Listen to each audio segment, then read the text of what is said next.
Security shall be top priority of our administration.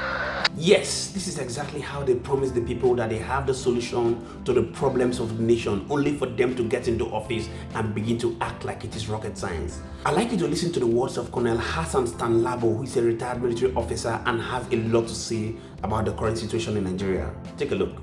If you ask me, Rufai, I was expecting to see a commander-in-chief who will be touching down in Plateau, coming out of a military helicopter. I'm not talking of the presidential helicopter. A military helicopter in camouflage and steel helmet, assuring villagers.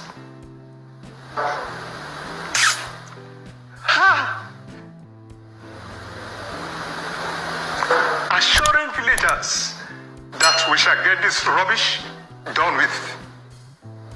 We shall stop this henceforth. Okay? Go about, touch the ladies, the women, touch the children, visit hospitals and so on.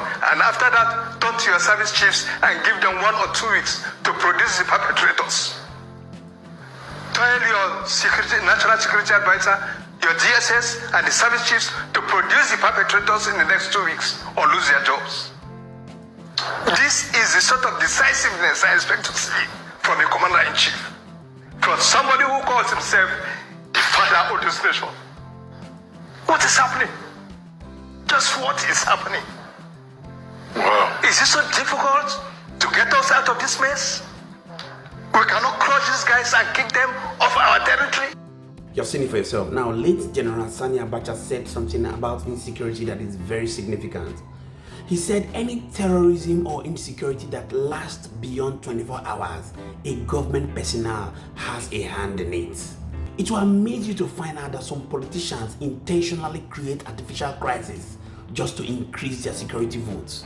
Because a lot of people have said it, that the security agencies have access to our communication lines. Why is it too difficult for them to track the lines of kidnappers, terrorists and armed robbers? Unfortunately, some of the security agencies have been caught in the act, partnering with kidnappers, armed robbers and those who perpetrate this evil to carry out this ungodly act. You can see it from the news here. Just like Sowore would say, I just hope that these guys do not wait until there's a revolution in this country before they will put on their thinking cap.